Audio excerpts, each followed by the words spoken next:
UP सरकार जहां लगातार जीरो टॉलरेंस की बात कर रही है, जो कानून को लेकर के, कानून व्यवस्था को लेकर के जीरो टॉलरेंस की बात करने वाली सरकार में सबसे ज्यादा अपराध हो रहे हैं, सबसे ज्यादा घटनाएं हो रही हैं, सबसे ज्यादा जाने जा रही हैं।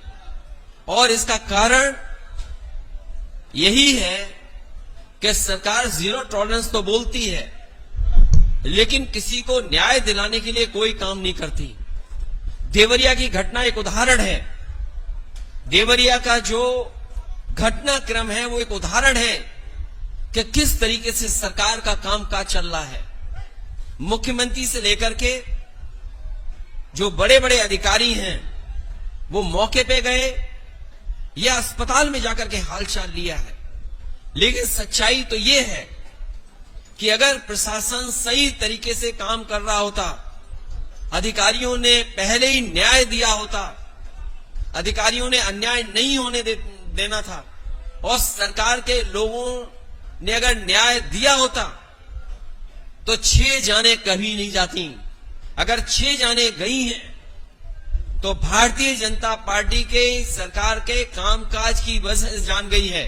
अगर कोई जिम्मेदार है तो वो सरकार और अधिकारी जिम्मेदार हैं, जिसकी वजह से जान गई है। और मैं तो सरकार से कहूंगा और सरकार के लोगों से कहूंगा कि अगर समाजवादी पार्टी कोई राजनीति नहीं कर रही है किसी घटना में, तो सरकार के लोगों को भी मिलकर के कोई राजनीति नहीं करनी चाहिए। और जो लोग जीरो टॉलरेंस की बात कर रहे हैं, अगर जीरो टॉलरेंस का अगर आपका नारा है, तो जो अधिकारी रहे हैं जिसने दोनों परिवारों को न्याय नहीं दिया है, चाहे वो डीएम हो, कमिश्नर हो, एसपी हो, डीआईजी हो, आईजी हो, तहसीलदार हो, एसडीएम हो, लेखपाल हो, उनके खिलाफ कार्रवाई नहीं कर रही है। और अगर सरकार जीरो टॉलरेंस की बात कर रही है, तो जब से शिकायतें की हैं परिवार के लोगों ने, उन सभी अधिकारियों के खिलाफ कार्रवाई हो, उनको सस्पेंड किया जाए। और अगर सरकार जीरो टॉलरेंस की बात कर रही है, उन्हें टर्मिनेट करे। आज कानून व्यवस्था में जीरो टॉलरेंस देख लिया, और भ्रष्टाचार का तो पूछो मत। पहले तो अधिकारी 2000 रुपए मांग लेते थे, इस सरकार ने 2000 रुपए बंद कर दिए। अब वो 500 रुपए ज्यादा मांग रहे हैं। कोई तहसील थाना नहीं बचा है जहां पर भ्रष्टाचार न बढ़ गया हो। नई चीज देखी प्रतापगढ़ में।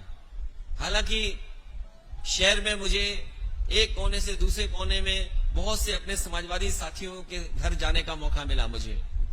ये नई ट्रैफिक व्यवस्था पता नहीं किसके हाथ में दे दी है सरकार ने।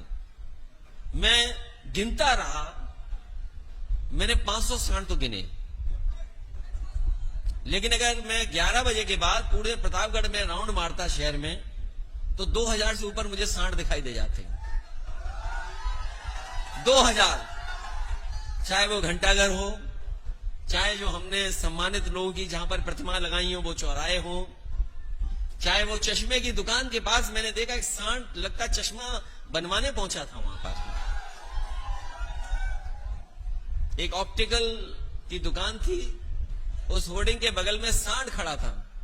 मुझे लगा कि सांड की आंख कमजोर है, वो लखनऊ जाना चाहता है, वो शायद चश्मा बनवा करके लखनऊ जाना चाहता होगा। सोचिए, ये हालत बना दी।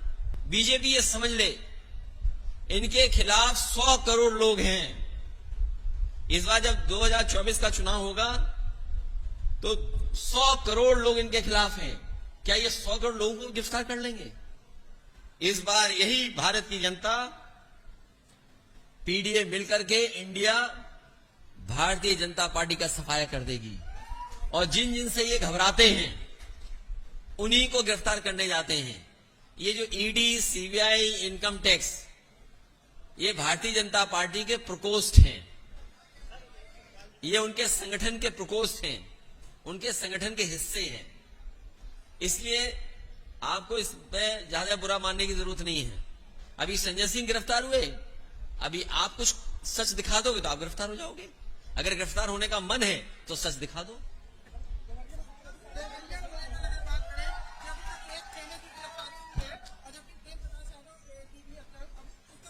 देखिए, ये सरकार न्याय नहीं दे सकती।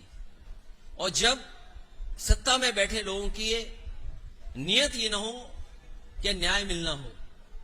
जो घटनाक्रम हुआ है, जो अलग अलग जगह से जानकारी हुई या मुझे कार्यकर्ता नेताओं से जानकारी हुई या जो अलग अलग यूट्यूबर्स या सोशल मीडिया में जो बात लिखी है या आई है, इसीलिए मैंने कहा कि जो जीरो टॉलरेंस की बात कर रहे हैं उन्हें उन तमाम अधिकारियों के खिलाफ कार्रवाई करनी चाहिए जिनकी वजह से ऐसी घटना घटी है।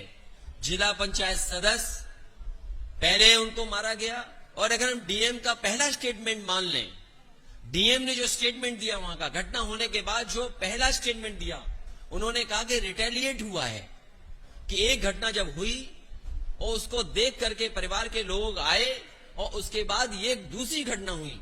अगर इस घटना के लिए कोई जिम्मेदार है, 6 लोगों की जान जाने के लिए कोई जिम्मेदार है, तो वो सरकार है और वहां के अधिकारी हैं। सरकार अधिकारियों के खिलाफ नहीं कार्रवाई कर रही है। भारतीय जनता पार्टी उस घटना से लाभ उठाना चाहती है। हम तो कहेंगे कि समाजवादी पार्टी का डेलीगेशन जाएगा और दोनों परिवारों से मिलकर के जो सच है वो आपके सामने रखा जाएगा। अगर दोषी एक पक्ष है तो दोषी दूसरा पक्ष भी है। जो घटना हुई है सुनने में आ रहा है और सच्चाई आप भी जानते होंगे और जो घटना है वो भी जानते हैं कि जब जिला पंचायत सदस्य दूसरे पक्ष के घर पे गया तो पता नहीं किसने धार धार से उसकी गर्दन पे हमला कर दिया। दराती और जो गांव में सामान रहता उससे हमला कर दिया, जिसके कारण वहीं पर बेहोश हो गए। उसके बाद और दराती मारी गई, जिसकी वजह से सुनने में आ रहा है कि इतनी गर्दन पे मारी गई कि लोगों में ये रूमर फैल गया कि उनकी गर्दन काट करके उनकी हत्या कर दी। जब ये जानकारी दूसरे परिवार पक्ष को मिली तब उसमें आकर के घटना दूसरी हुई है। अगर कोई दोषी है इस घटना के लिए तो सरकार है, बीजेपी है, और बीजेपी अगर चाहती है न्याय दिलाना दोनों परिवारों को, तो ऐसे अधिकारी जो वहां पर थे डे 1 से और आज तक जिन्होंने इस घटना को बढ़ने दिया, उनके खिलाफ कार्रवाई होनी चाहिए। इस सरकार को पक्षपात नहीं करना चाहिए।